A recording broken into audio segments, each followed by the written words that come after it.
filtri né censure. We don't need no education.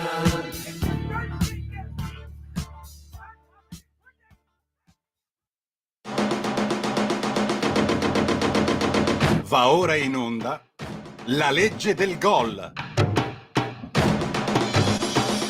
E buonasera cari radioascoltatori di Radio Libertà, ben ritrovati in una nuova puntata della legge del gol e rieccoci i quattro moschettieri qui nello studio a parlare di calcio, quindi do il ben ritrovato ai miei compagni d'avventura, al buon Federico Pontillo. Ciao Matteo, buonasera a tutti. Al buon Marco Minerva. Buonasera a tutti. E anche è qui con noi, sta un pochino litigando, voi in studio non lo vedete, ma sta un attimo litigando, discutendo, non si sa di che cosa, forse di calcio, del suo Milan con le cuffie però stavolta. Sta un attimo litigando, ecco, per chi si sta perdendo questo spettacolo? Ecco, Roberto, è tra noi? Oh, che simpatico, buonasera a tutti. No, era che non funzionavano, quindi ho dovuto cambiarlo. Va bene, c'è stato un piccolo problema tecnico. Comunque, cari radioascoltatori, ben ritrovati. Il numero per intervenire è il nuovo, il seguente: 02 92 94 72 22, 02 92 94 72 22, o se no potete scriverci su WhatsApp al 346 642 7756.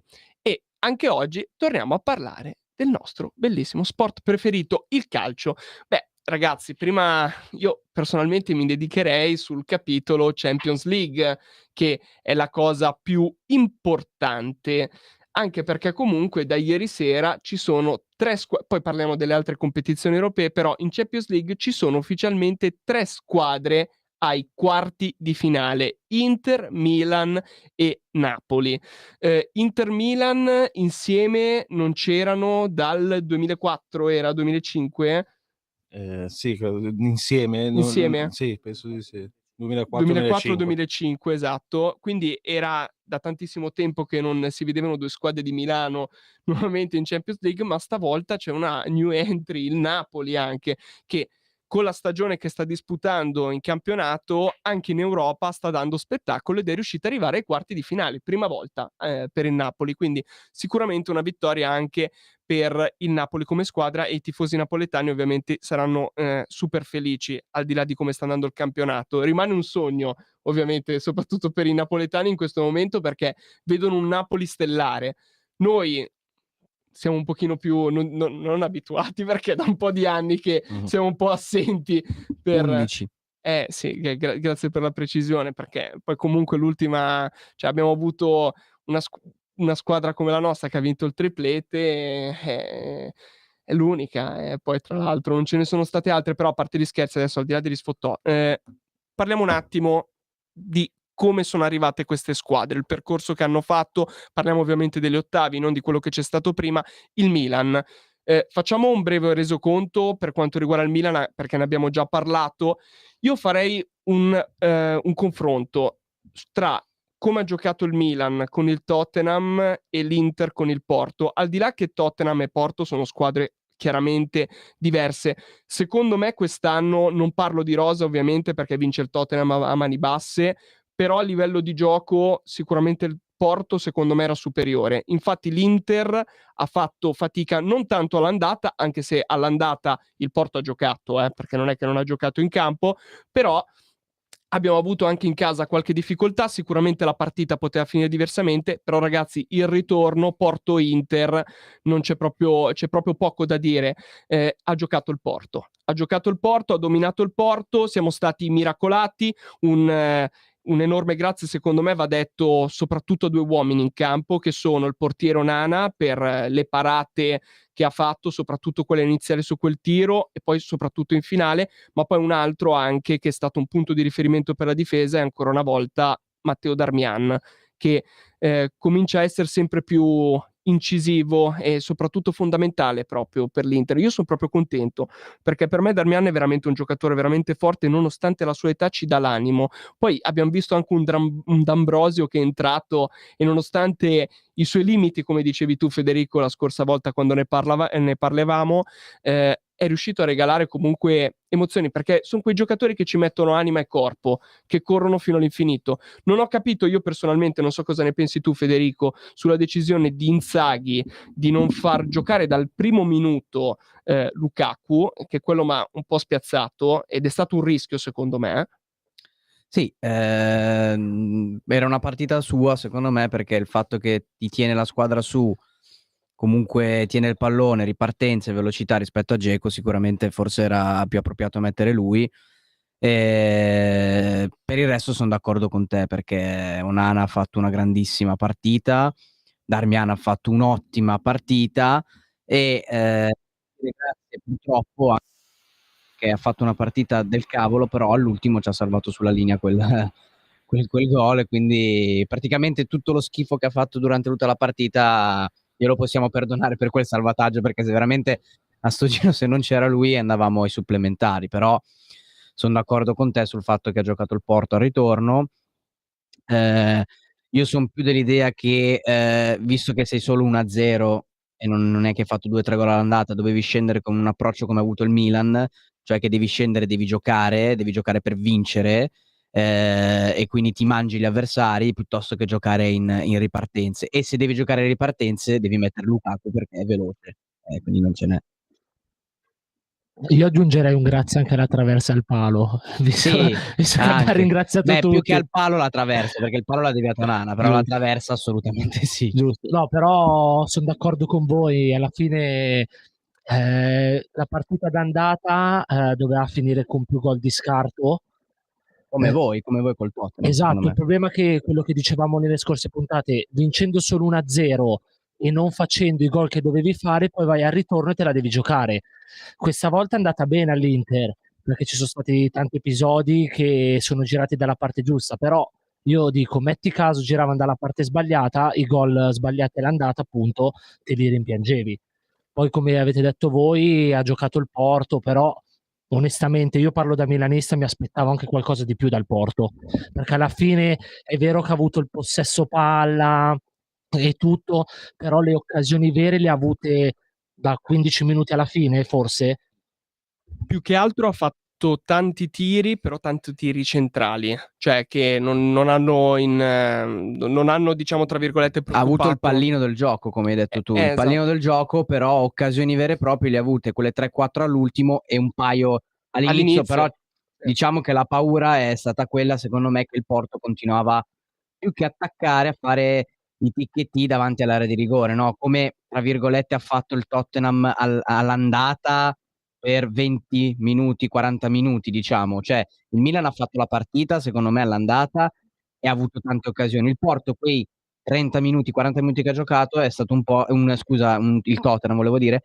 Il Tottenham è stato un Tottenham che in mezz'ora soltanto preso palla, ha fatto avanti e indietro, un po' davanti all'area, ma occasioni effettive 0, a differenza del ritorno che secondo me è meno di 0. Cioè al ritorno il Milan meritava di vincere tutta la vita. No, io volevo solamente dire una cosa Federico su Dumfries. Allora Dumfries, io volevo analizzare una cosa che concordo quello che hai detto tu, bisogna ringraziarlo perché veramente si andava ai supplementari.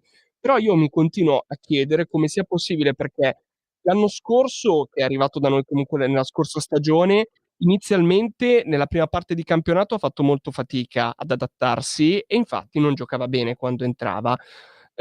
Però nella seconda parte di campionato non ha disputato una seconda parte di campionato brutta secondo me, cioè giocava bene comunque. Certamente non ci faceva cioè, il rimpianto per quello che c'era prima ovviamente rimaneva sempre, però comunque giocava bene, abbastanza bene. Quest'anno però sia nella prima parte, ma anche per il momento nella seconda parte di campionato, perché qua ridiamo e scherziamo, ma il tempo scorre e passa veloce in fretta e stiamo pian piano arrivando quasi verso la fine della stagione, anche se mancano tante partite, però siamo a più di metà, ecco. Non ne sta azzeccando veramente una, perché anche in campionato in Serie A fa degli errori, ma micidiali proprio. Allora lui è molto bravo secondo me nel tagliare e anche negli inserimenti, perché è bravo su quello. Però per quanto riguarda buttarla in mezzo o anche il tiro, col tiro non si capisce mai perché sembra che non abbia coraggio di tirare. Tira solamente quando proprio si ritrova da solo davanti al portiere, perché per il resto ci sono una marea di occasioni, di volte che lui poteva tirare e non ci ha provato. Ma poi anche quando la butta in mezzo si conclude in un nulla di fatto. Quest'anno è proprio una pessima stagione per Dumfries e secondo me è stato un giocatore veramente, dico, inutile per quanto riguarda, perché il suo contributo è stato pari a 0 e adesso noi abbiamo la sfortuna che abbiamo degli infortuni dietro tra i 3 in difesa. Poi tra l'altro leggevo di Bastoni che purtroppo salterà la Juve, ma se no il ruolo 100 milioni di volte meglio un Darmian. Darmian in quel ruolo lì è molto più forte della difesa 3, anche se gioca molto bene nella difesa 3. Ma allora io sull'Inter avete già detto tutto voi, sul Milan magari l'unica differenza che notavo dopo aver visto l'Inter era che probabilmente, cosa che avete anche già detto, in 180 minuti il Tottenham un'occasione, magari il Porto al ritorno qualcosina in più, anche se verso la fine, perché comunque più ha tenuto più il pallino del gioco più che creare vere occasioni da gol. Poi Onana ha fatto quella parata, 2 parate sul palo se non sbaglio, e per la traversa.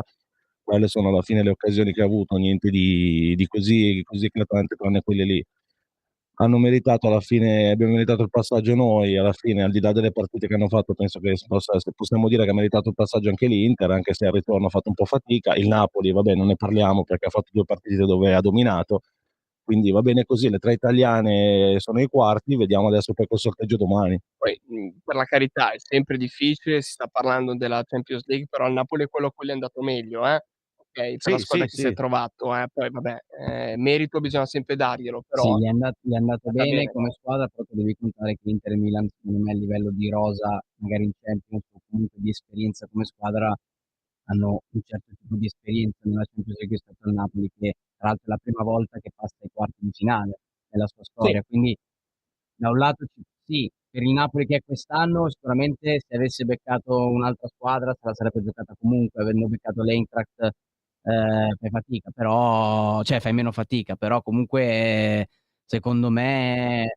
è stato il livello giusto per approcciare, per riuscire ad andare avanti. Adesso o becchi le italiane, cioè mi metto nei panni della squadra Napoli, o becchi le italiane e te la giochi bene, o altrimenti si vede il vero valore perché le squadre che sono rimaste, Basilea, sì, ce l'ho questo Basilea, Benfica compreso, sono squadre forti e quindi con esperienza, tra l'altro tutte hanno tanta esperienza in Champions League, quindi adesso si vede il vero Napoli. e adesso poi tra l'altro il punto, il focus su cui dobbiamo spostare secondo me il dibattito, ovviamente non siamo veggenti, però è giusto parlarne Dei anche perché sorteggi. esatto, dei No, io una sorteggi. cosa che volevo aggiungere a quello Vai, che hai detto te prego. sul Napoli, alla fine è vero, il Napoli è stato fortunato magari nel sorteggio a prendere l'Eintracht, però perché ha fatto un suo girone, è arrivato davanti comunque al Liverpool, anche se è un Liverpool che comunque quest'anno è in crisi, ma l'ha battuto 4-1 in casa del Liverpool. Ha fatto il suo, è passato per primo, si è beccato una squadra magari un po' più alla portata, a differenza nostra o dell'Inter, che era arrivando secondo, anche se avevano comunque difficoltà nel girone con un Chelsea che ci ha battuto 3-0 là e anche qua a Milano, Bayern l'Inter col Monaco, Bayern Barcellona. Monaco, sarebbe stato difficile, però siamo andati secondi e siamo passati comunque tutte e 3 alla fine. Quello assolutamente no, l'unica cosa che dicevo solamente questa non era una frecciata così per togliere meriti, però obiettivamente ragazzi, Beh, dai, adesso cioè vedremo la vera, come ha detto Fede prima, vedremo adesso la vince la Champions vera, League, magari vince la Champions League, anzi non si sa, quello è però difficile, però però vedremo, vedremo. Quando c'è l'annata così però sai, Eh, se ti va bene, anche perché tu se passi, cioè se ti va adesso di fortuna per il Napoli che magari becca il Benfica che è una squadra fortissima, però il Napoli è altrettanto forte e riesce a fare 2 buone partite, sai, poi sei in semifinale è lì tutto e lì è aperto. tutto aperto, lì arrivi, anche perché uno deve anche contare una cosa, cioè parlai di sorteggio, però se già magari si incontrano 2 squadre come Manchester City e Bayern Monaco, cioè, che sono le 2 per ora secondo me più forti che sono rimaste, una delle 2 se ne va e quindi già hai un'occasione in più. Sai, non è una cosa da poco, eh. No, no, ma infatti, ma io son d'accordo, ma già ne parlammo qualche settimana fa che c'era la possibilità delle italiane, almeno una, di arrivare in semifinale. E poi volevo aggiungere una cosa, perché ad esempio ieri io ho seguito bene il Real Madrid con Liverpool.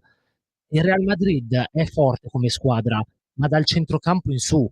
In difesa ha molti problemi, molte lacune. Anche ieri sera è vero che giocava contro il Liverpool, che comunque di giocatori forti ne ha, ma ha fatto tante parate in Courtois, tanti errori dei giocatori del Liverpool davanti all'area di rigore. Quindi comunque se il Napoli becca il Real Madrid, non dico che passa facile, perché poi il Però Real se la Madrid è in gioca. Champions. Esatto, però se la gioca. Ma si è visto anche l'anno scorso nella fotocopia della finale che la partita è stata giocata da centrocampo in su e il Real Madrid ha fatto tanta fatica dietro, infatti Courtois ha fatto tante parate perché il Liverpool era arrivato spesso e volentieri davanti alla porta senza riuscire a segnare perché ha avuto la fortuna dell'anno che vince la Champions e Courtois molto forte, però è vero, cioè la difesa è abbastanza imbarazzante secondo me per essere un Real Madrid che si è abituato in teoria ad avere una squadra, cioè ai tempi di Sergio Ramos, Pepe, Marcelo, ma quelli giovani che giocano, che fanno. Quindi questo è vero. Secondo me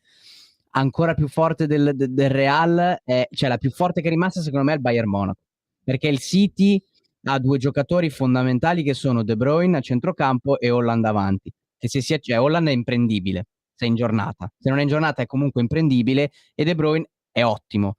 Però il Bayern Monaco, oltre ad avere ad esempio nel Bayern Monaco c'è Mané, quindi ha anche il gioco, che è molto secondo me meglio, cioè è molto meglio il gioco del Bayern Monaco rispetto a quello del City, perché il Bayern Monaco sembra il Barcellona ai tempi di Guardiola, cioè ti fa ballare, nel senso io ho visto, cioè mi ricordo il gol che ha fatto a noi a San Siro davanti all'area di rigore, 2 tocchettini così in area di rigore, gol, lanci da una parte all'altra, cioè ha fatto ballare anche il Paris Saint-Germain, che comunque è sempre Paris Saint-Germain, cioè davanti comunque c'è Mbappé, Sì. Neymar e quant'altro. Quindi secondo me la squadra da battere quest'anno è il Bayern Monaco. Sì, sono d'accordo, però volevo aggiungere che c'è ad esempio anche l'Inter che c'ha Cialanoglu che dice che è ai livelli di De Bruyne, quindi comunque è da Noi sottolineare. abbiamo Correa. Correa è il top player. Vabbè, ma qua arriviamo allo spauracchio del sorteggio di Arriviamo, questo derby di Europa. ma l'hai detta giusta, nel senso, adesso si sta discutendo molto del fatto che ovviamente le tre italiane si potrebbero incontrare in questi quarti di finale e in più ci sono anche moltissimi tifosi milanisti e interisti che desiderano questo derby. Addirittura Marotta ha detto in un'intervista che, la faccio breve, sostanzialmente gli piacerebbe magari vedere un Euro derby in finale tra Milan e Inter. Insomma, io personalmente un po' meno, so che su questo la pensiamo tutti. Ma guarda, la vedesse lui questa finale Istanbul, se la giocasse la play, non so, facesse quello che vuole, ma Tra l'altro, sai che tu non lo sai, una volta stavamo parlando io e Roby, se te lo ricordi, ed era venuta fuori sta cosa della finale di Champions League Inter e Milan. Più o meno un paio di mesi fa ne stavamo parlando prima che ci fossero ancora gli ottavi di finale, e mi sembra forse anche prima dei sorteggi degli ottavi. Stavamo parlando, pensa se arriva in finale il derby, no, ma è impossibile.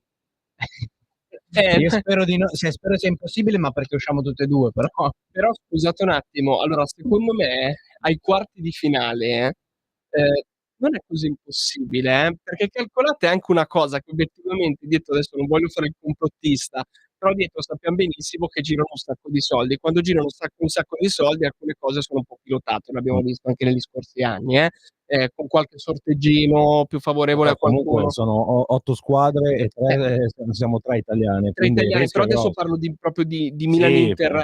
Vi rendete conto di quanto hype creerebbe in Europa anche due squadre comunque come l'Inter e il Milan? Il Milan sicuramente c'ha un sacco di storia, 7 Champions, l'Inter comunque ne ha 4 in meno, però comunque è l'unica squadra in Italia che ha fatto un triplete e anche a livello europeo sono poche le squadre che l'hanno fatto.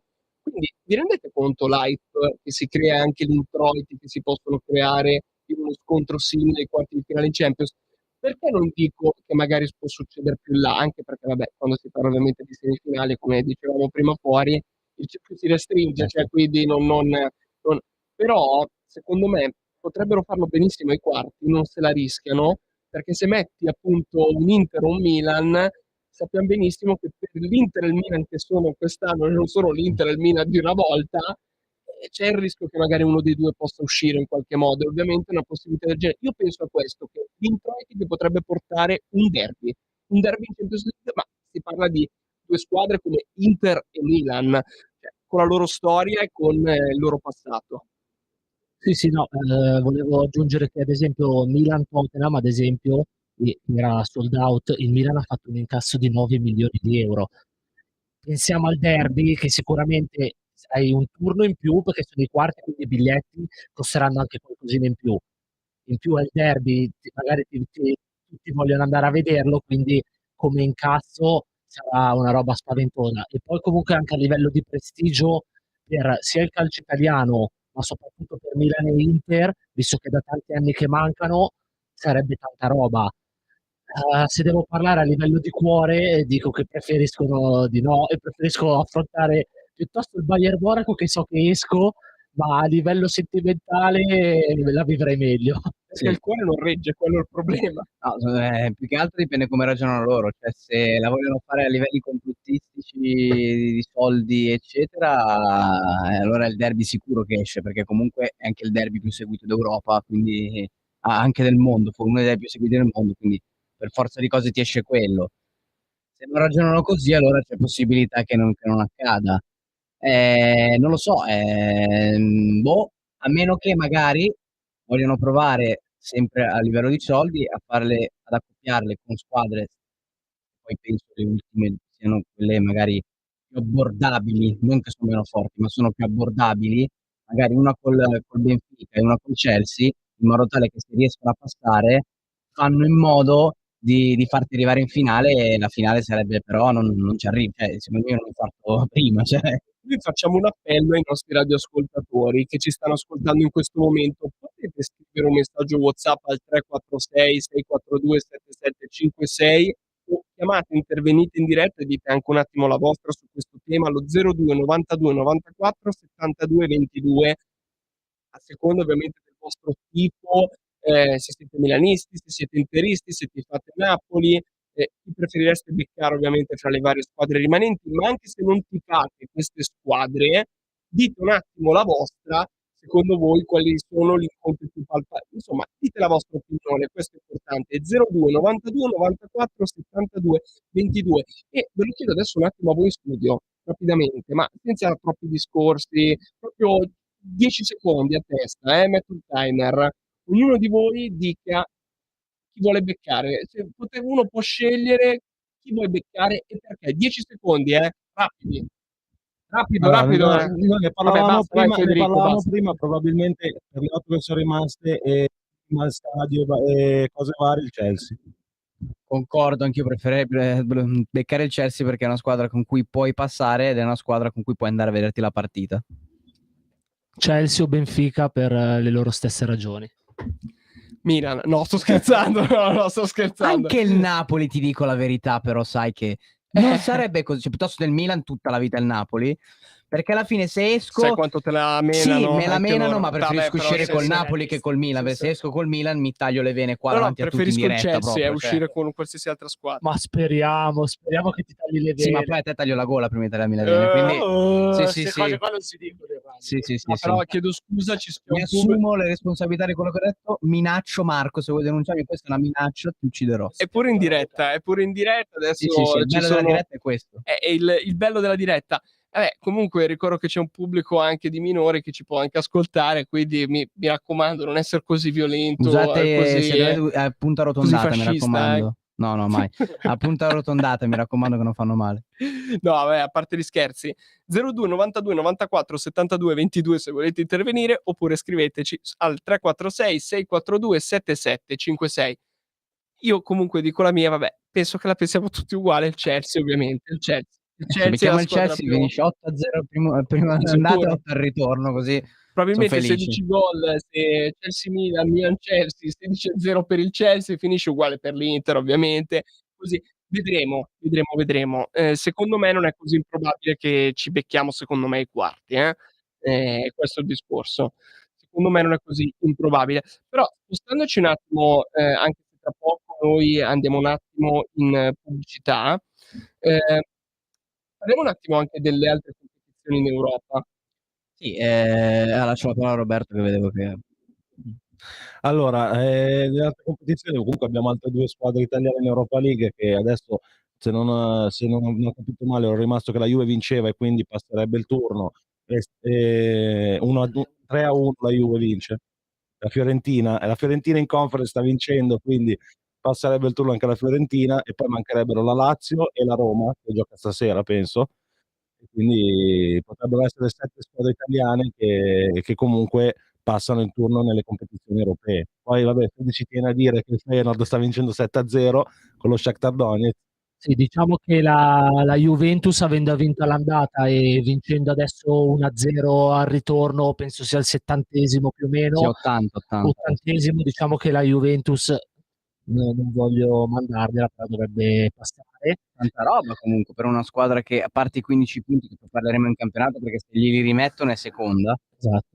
comunque per una squadra che era partita male quest'anno, in Champions è stato proprio il disastro totale, sì, in Europa League non ha beccato il Paris Saint-Germain, però comunque sta andando avanti nella competizione che se te la porti a casa è Una tanta bella roba, coppetta. è una bella coppetta. La stessa cosa dovrebbe far la Roma, che per il campionato che ha fatto, sta facendo male, è buono, e la Fiorentina invece secondo me è una grande sorpresa, perché sì, le squadre che incontri non sono squadre di livello altissimo, però neanche la Fiorentina di questi anni è una Fiorentina da quarto posto ai tempi di Toni, quindi cioè, sta andando bene, arriva ai quarti di finale in una competizione come la Conference, che la Roma ha vinto a mani basse, ma la Fiorentina è prestigio, poi sarebbe, se dovesse mai vincere un'italiana, sarebbe il 2 anni. 2 anni di Sì. fila che un'italiana vince una competizione appena creata. Sì, diciamo che anche la Roma comunque parte dal vantaggio di 2-0 dell'andata, quindi non lo so, poi tutto può succedere nel calcio, però dovrebbe perdere 3-0. È vero che gioca in Spagna in casa della Real Sociedad, non è male,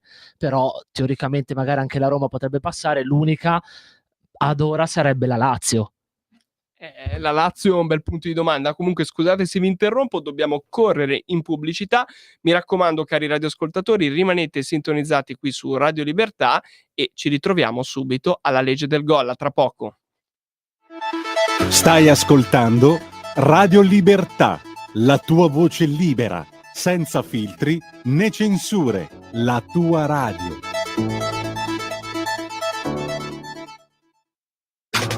Stai ascoltando Radio Libertà. la tua voce libera, senza filtri né censura. La tua radio.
E rieccoci cari radioascoltatori di Radio Libertà, ben ritrovati qui sulla Legge del Gol, 02 92 94 72 22 per intervenire in diretta, oppure scriveteci su WhatsApp al 346 642 7756. E abbiamo un nuovo messaggio che adesso mandiamo in onda, un messaggio vocale, prego. Ciao a tutti, sono Pietro da Bergamo. Ma la Juve sta giocando contro 10, Ciao. Ciao Pietro, grazie mille per averci scritto, per averci inoltrato il vocale. Sì, è vero, la Juve sta E giocando. per questo anche la Fiorentina sta giocando contro 10. Ah, grazie Roberto. Ce l'hai col nostro amico da Bergamo che lo dici così? No, se devi no, andare stai tutto calmo. a dire tutto, sia la Juve che la Fiorentina stanno giocando contro 10. Però Adesso puoi dirlo ho anche... capito che tifi Milan, però non è che ce la devi avere con questo ragazzo qua, questa persona qua, poverina, che anzi è stata anche educata a mandarci l'audio, lui deve... Sì. So, Matteo, io Scusiamo, No, io non ci ce l'ho con scusiamo. nessuno, era un'informazione in Ci più. scusiamo Pietro per il io nostro lo caccerei purtroppo... dalla trasmissione. Sì. Cosa dici? Mi sa che se il nostro buon Giulio Carnelli può fare un foglio di via per il buon Roberto Di Franco, detto anche Di Marzio da queste parti, se ne va, non lo so, se vuoi ti spediamo a Cuba, alle Maldive, se vuoi. Dove vuoi andare? Guarda, dove vuoi? Va bene le Maldive. Ah, vabbè, se dove voglio allora ti mando sull'isola sperduta Sì. dove non c'è Ma nessuno. vai te, allora. guarda, vai te. Vabbè, mi hai detto sì, mi hai detto. Vabbè, cambia idea. Comunque, no, un argomento, scusate, prima voglio un attimo fare un passo indietro, perché è giusto anche parlare di calcio e violenza in questo caso, no? Quello che è successo, volevo parlare anche di Porto, anche, che non hanno fatto entrare i tifosi. Apriamo un attimo due parentesi. Prima affrontiamo il Porto, ovvero c'è stata una polemica e anche l'Inter adesso ha detto che bisogna prendere dei provvedimenti perché è inammissibile. Insomma, dei tifosi non sono stati fatti entrare a Porto Inter, sono stati fatti lasciar fuori e lì è nata una polemica molto forte. Pensiero.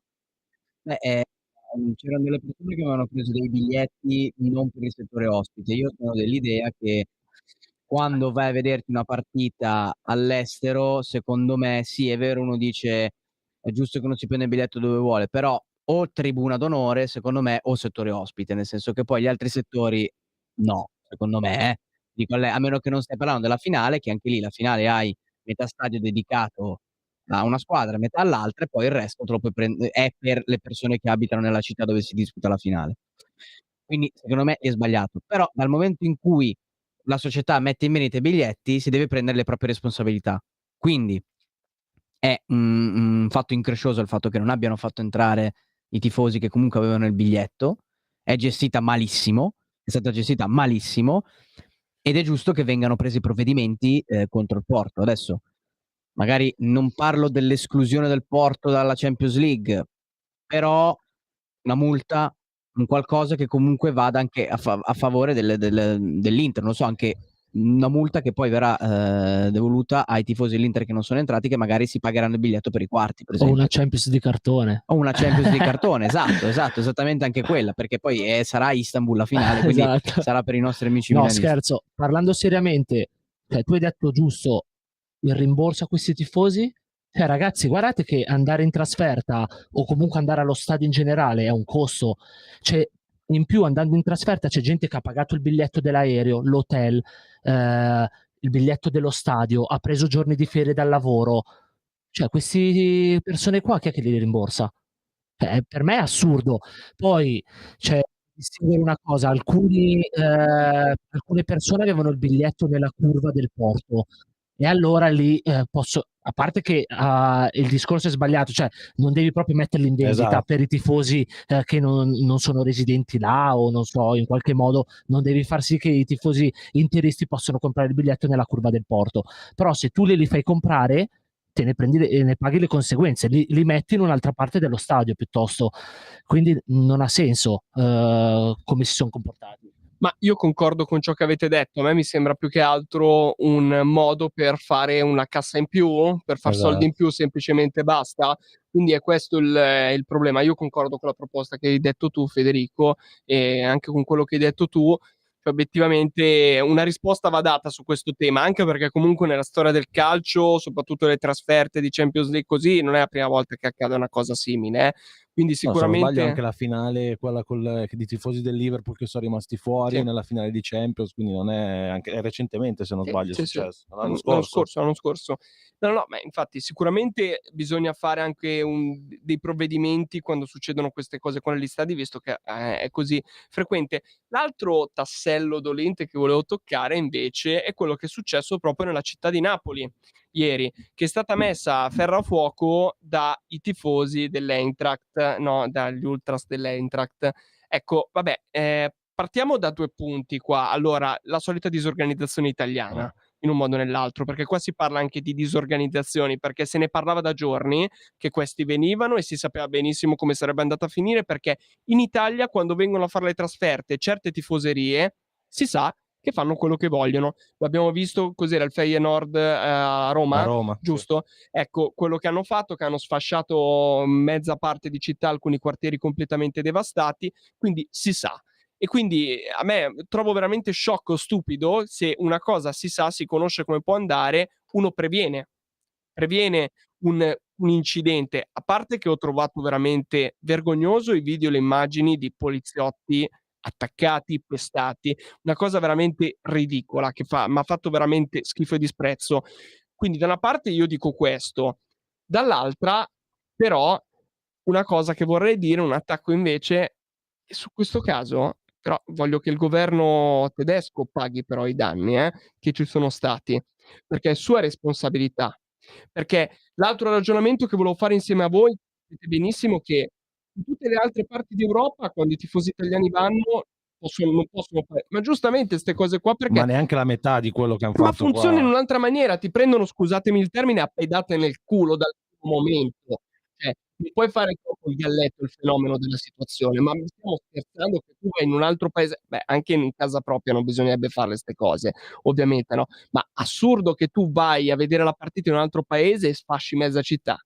Cioè come i black bloc, è la stessa identica cosa. Lo trovo veramente assurdo, quindi io partirei da questi 2 ragionamenti. Sì, beh, le immagini le abbiam viste tutti di quello che è successo. Io cioè non so neanche con chi prendermela a dir la verità, con chi ha organizzato tutto questo, perché non ha senso niente di quello che è successo. Fanno partire 400, 500, quelli che erano tifosi dalla Germania, li fanno arrivare in Italia sapendo benissimo che non li facevano entrare allo stadio. Quindi la prima domanda che mi sorge è: perché li hanno fatti partire dalla Germania? Primo. Secondo, perché li hanno fatti sbarcare poi in Italia tranquillamente senza problemi? Terza cosa, gli agenti erano anche meno dei tifosi quasi, dalle immagini che ho visto io, poi non so esattamente, ma i tifosi erano un 400, 500, gli agenti erano la metà quasi. Cioè, è normale che questi qua, cioè normale no, però dico, questi qua vengono dalla Germania in Italia, non entrando allo stadio, sapendolo già, cosa pensate che venivano qua a fare? A guardare la No, certo. città? Cioè, quindi un allarme in più doveva sorgere a tutti. Ma poi è assurdo che hai vietato la trasferta, quindi sapevi che ci potevano essere problemi di ordine pubblico e poi fai arrivare i tifosi a Napoli. Cioè, che senso ha? Non ha veramente senso niente. Il problema ragazzi è italiano. Adesso non voglio entrare ovviamente in argomenti che non c'entrano assolutamente col calcio, però in questo caso c'entra. Il problema dell'Italia è uno, che non siamo in grado di prevenire i problemi, perché spesso capita anche in altre, per quanto riguarda altre tematiche, quindi non solamente di sicurezza, ma sappiamo benissimo che andremo in prima o poi a incespicare in un determinato problema, non siamo proprio in grado di prevenire. Non siamo proprio in grado di prevenire. Come se a tratti è come se fossimo un pochino masochisti dentro, che ci piace farci un po' del male, perché dopo siamo lì a piangere sul latte versato, no, però sapevamo che il latte veniva versato e quindi mi verrebbe da dire: "Che cavolo piangi", no, quindi siamo sempre un pochino alle solite su questo punto qui. Sì, poi hai detto benissimo te, cioè chi ne deve rispondere adesso è anche il governo tedesco comunque, perché questi qua son venuti qua, hanno spaccato la città, hanno fatto danni a dei lavori, a dei negozi e tutto, e poi chi li paga questi danni Sì, qua? come la gente che si è trovata la macchina Esatto, distrutta, incendiata, cioè chi è esatto, che cioè quindi comunque il governo tedesco, secondo me ne deve rispondere di tutto questo. E poi, come dicevi bene te, quando siamo noi italiani andare negli altri paesi è completamente un'altra storia, perché io ho testimonianze di persone che conosco, quando sono andati ad esempio a Londra col Chelsea, e mi hanno raccontato che addirittura la polizia lì avevano delle birre in mano, le prendevano e gliela lanciavano, senza che fosse successo niente. Cioè, proprio per farvi capire la diversa mentalità, la diversa organizzazione, sicurezza e tutto che c'è tra l'Italia e il resto dei paesi. Sì, per quello dicevo, infatti, ma neanche la metà, ma nella metà di quello che hanno fatto loro, poi, se vai là lo puoi fare tu, puoi permetterti di farlo. C'è un divario enorme di come è anche un problema appunto di gestione e di organizzazione. La cosa adesso che deve fare il governo italiano, anche perché sono anche sulle piccolezze, perché uno può dire alla fine, con tutti i problemi che ci sono, è una piccolezza ovviamente questa, anche se comunque i danni ci sono e migliaia di euro verranno spesi per rifare determinate cose. Per non parlare dei poveri cristi che si sono visti distruggere l'auto o qualche vetrina del negozio o qualche oggetto tipo tavolo, sedia lanciato di qualche bar al ristorante. Quindi sicuramente dei danni ci sono e non voglio sminuire l'accaduto, ci mancherebbe altro. Però proprio anche da queste piccole cose si vede come il governo deve assolutamente proseguire su questa strada, perché noi dobbiamo farci rispettare. Perché volevo vedere se succedeva una cosa così in Germania. A parte che non succedeva probabilmente, ma mettiamo al netto che succedeva. Ragazzi, ci facevano pagare fino all'ultimo penny, ci spennavano. Quindi anche noi, per l'immagine all'estero, anche se stiamo parlando di calcio, dobbiamo farci un attimo rispettare. Poi personalmente il mio sogno, poi anche per farci un attimo rispettare, per far rifiorire un campionato che fino a pochi anni fa era uno dei campionati migliori del mondo, forse bisognerebbe cambiare anche un pochino di mentalità e cercare di attrarre un pochino più giovani e puntare sui giovani, anche nostrani, dico italiani. Non solamente giovani stranieri ovviamente, ma non è per fare una discriminazione, anche perché sennò dopo spesso si dice parlando: però non vediamo più un Totti, un Del Piero, un Luca Toni, e ci credo che non ci sono più fenomeni così, perché non si punta sui giovani, non si punta sui giovani, talentuosi nostrani, così. Quindi anche questo è un problema. E poi cerchiamo di trovare la Serie A, i vertici della Serie A, bisogna trovare un modo per cercare di portare gli introiti qua, cioè ci dobbiamo evolvere, secondo me. Cerchiamo di copiare più la Premier League, anche se è un campionato sicuramente diverso e lontano da noi, però dobbiamo cercare di attirare investitori e introiti qui da noi, più introiti, perché così anche le società hanno più. Già il fatto, di quello ne parlavamo 2 settimane fa, no, il fatto di avere Milan e Inter uno stadio di proprietà, a me dispiace tantissimo per San Siro, sono il primo che non lo vorrebbe mai fare. Se ci fosse la possibilità di poterlo comprare, sarei il primo a dire compratelo, cioè compratelo, no, però non si può fare ovviamente. Però già avere una squadra come il Milan e l'Inter, uno stadio di proprietà, è già un passo in avanti, un passo enorme in avanti. Però bisogna far di più, perché stiamo parlando della Serie A comunque, non solamente di 2 squadre. Bisogna tornare un pochino come allora, non possiamo guardare la Serie A come un campionato dove i campioni o i giocatori forti vengono solamente a fine carriera. Ma il problema secondo me della Serie A è la burocrazia dell'Italia, cioè per qualsiasi cosa, perché dallo Sì. stadio alla Serie A magari che ne so, fa una legge che non paghi determinate tasse per i giovani, cioè è sempre la burocrazia che ci mette tanto e giustamente gli investitori devono guadagnare subito e il più possibile. Qua guadagnerebbero magari il 20% dopo 10 anni e quindi giustamente non vengono qua, perché in Inghilterra magari approvi il progetto nel giro di 2-3 mesi e poi sì, ci vuole 1 anno o 2 per costruirlo, quello che ci vuole, però tu nel giro dopo altri 5-6 anni hai già recuperato tutto. In Italia invece ci vuole 2 anni per approvare il progetto, 1 anno per iniziare i lavori, 7 anni per costruirlo e poi c'è quello che si stoppa, se non ti va bene che si stoppa il lavoro, quindi non ce la farai mai. Sì, esatto, ma poi noi ci dobbiamo mettere in testa che partite come, adesso dico 2 squadre a caso, Newcastle, Southampton, vengono viste quasi più del derby di Milano, cioè nel mondo, e per capire questo, perché questo ti fa capire tutto, ti fa capire. Guarda, 2 anni fa era successa questa cosa qua, l'Inter campione d'Italia aveva guadagnato meno di diritti TV dell'ultima classificata della Premier League. Cioè son tutte cose che alla fine creano il divario tra il campionato italiano e il campionato inglese. Altra cosa, dicevo prima, il Milan ha guadagnato 9 milioni di euro dall'incasso di Milan-Tottenham, ma non è che se l'è messi in tasca il Milan, cioè il 50% va al comune, adesso non lo so esattamente quanto, però quindi se avesse avuto lo stadio di proprietà 9 milioni in tasca, che comunque contano. Che poi 4 milioni, cioè scusami, 9 milioni, anche se li avessi guadagnati tutti, praticamente non sono neanche, saranno cos'è, il cartellino mensile di qualche giocatore, cioè per dirti anche la pochezza di guadagno, cioè proprio perché all'estero la cosa che va tanto non è sì, è il guadagno dei biglietti, per carità, quando tu compri il biglietto della partita, infatti i stadi di proprietà costano tanto, i biglietti costano molto di più andarti a vedere una partita in Silo, perché se tu parli con un tifoso della Juve ti dirà che andare a vedere una partita della Juve è quasi come andare a vedere tutte le volte un ottavo di Champions League, perché costano tantissimo. Ma al di là di quello, la mentalità inglese, sì, in particolare quella inglese, è quella di io ti metto lo stadio, ma dentro ti metto i ristoranti, ti metto l'albergo, ti metto lo store originale, Le ti metto prigioni. il centro, vabbè, ti metto il centro commerciale, ti metto tantissima roba dentro, e questo fa sì che tu guadagni il doppio. Quindi tu i 9 milioni del biglietto non sono niente, tu ti porti a casa 9 milioni del biglietto, ma quello che ti porti a casa in un weekend magari sono 10-15 milioni di incasso per tutto il resto. È quello che fa guadagnare. Qua in Italia non è così. Per non parlare altri tipi di introiti, ma infatti noi dovremmo un attimo copiare gli inglesi, però come hai detto tu, c'è sicuramente la lentezza e la burocrazia che sono il male di questo paese, che vanno a intaccare qualsiasi cosa, anche lo sport ovviamente, e siam fatti così. Però dall'altra parte anche bisognerebbe un attimo copiare di più gli inglesi.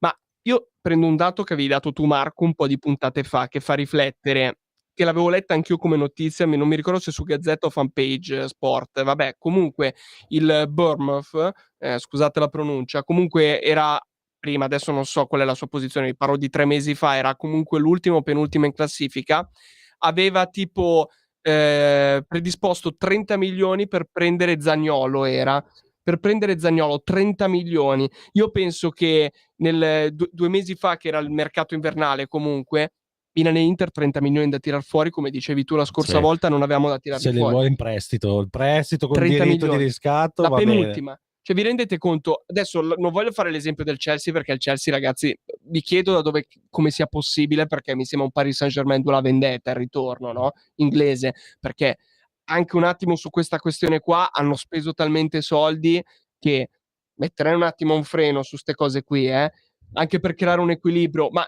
adesso non voglio tornare a parlare di Superlega, perché Ma chi è che ha preso Botman quest'anno? Newcastle? Quanto gli ha lasciato? 40 milioni secchi così. Cioè questo ti fa capire, per un giocatore che è una promessa, ma non è che stai parlando di Pedri o quant'altro, Vinicius, che dici sì, ma non giocava in una squadra, poi appunto dicono, stai parlando di giocatori che magari giocano già in squadre affermate, e che vedi che, oppure anche il classico Mbappé, che uno pensa però c'ha 23-24 anni, quanti anni ha, che ancora può crescere, che dici vabbè, questo ok. Cioè sono arrivati là, 40 milioni, tieni. Cioè questo ti fa capire loro la grandezza delle altre società all'estero, e la bassezza italiana a livello di calcio. Però io, scusate, adesso una volta io però una riflessione un pochino più lunga la vorrei fare su il perché c'è stato questo drastico cambiamento, perché l'Italia è un bellissimo paese, però è il paese dei drastici cambiamenti. Siamo così drastici in tutto, no? Penso anche alla politica, no? Anni 70, anni 80, una grande passione politica per tutti, soprattutto i giovani, no? Tutti amavano la politica, facevano politica, anche chi non gliene fregava niente, in un modo o nell'altro si schierava e si doveva interessare, era costretto, così, no? Siamo passati oggi all'inverso, cioè che la maggior parte dei giovani sono disinteressati. E per fare un attimo un confronto anche, parliamo del calcio, di un calcio che comunque fino a 13 anni fa, 14 anni fa, era un calcio fenomenale, cioè venivano i fenomeni da noi in Italia, cioè Milan e Inter hanno avuto dei fenomeni, non solo Milan e Inter, anche la Juve e anche altre squadre, e adesso improvvisamente i fenomeni non ci sono, cioè ti viene Cristiano Ronaldo alla Juve, poi è andato perché è l'unica che se lo poteva permettere e tutto, ma a fine carriera. A fine carriera. Cioè non nel pieno della sua cioè i fenomeni non vengono più in Serie A. Certo, uno dice, la prima cosa è grazie al cavolo, chi ce li ha i soldi? Non abbiamo i soldi neanche per Piagne, magari qualcuno dice, però ragazzi, secondo voi perché c'è stato questo declino? Perché fino a pochi anni fa non era così comunque. Io penso che comunque ci sia penso che possiamo dire che gli inglesi magari all'inizio, ai tempi, hanno magari preso spunto dall'Italia inizialmente, perché il calcio italiano era quello più seguito, dove venivano tutti i campioni, però poi si sono aggiornati, sono andati avanti, stadi di proprietà, i diritti TV si sono aggiornati, invece il calcio italiano è rimasto sempre fermo lì. Tu hai detto bene, si sono aggiornati e sono andati avanti, ma io aggiungo anche un'altra cosa che sicuramente ha influito. Comunque 14 anni fa i giocatori non costavano così tanto. No, beh, questo l'abbiamo detto anche altre puntate. I giocatori non costavano i prezzi così si sono tanto. alzati in modo incredibile, perché Cioè, adesso tu hai un fatto anno l'esempio, buono, Botman. in un anno buono anche in una piccola squadra di Serie B 20-30 milioni te li chiedono. Adesso io non ricordo, però nel senso, per me con 40 milioni all'epoca ti potevi comprare vicino lì Samuel Eto'o. Samuel Eto'o. Hai dato, praticamente tu l'hai pagato. Io mi ricordo Kakà 110 milioni, cos'era? 90 milioni a Real Madrid, una cifra del genere. Kakà ai tempi Però d'oro. Kakà.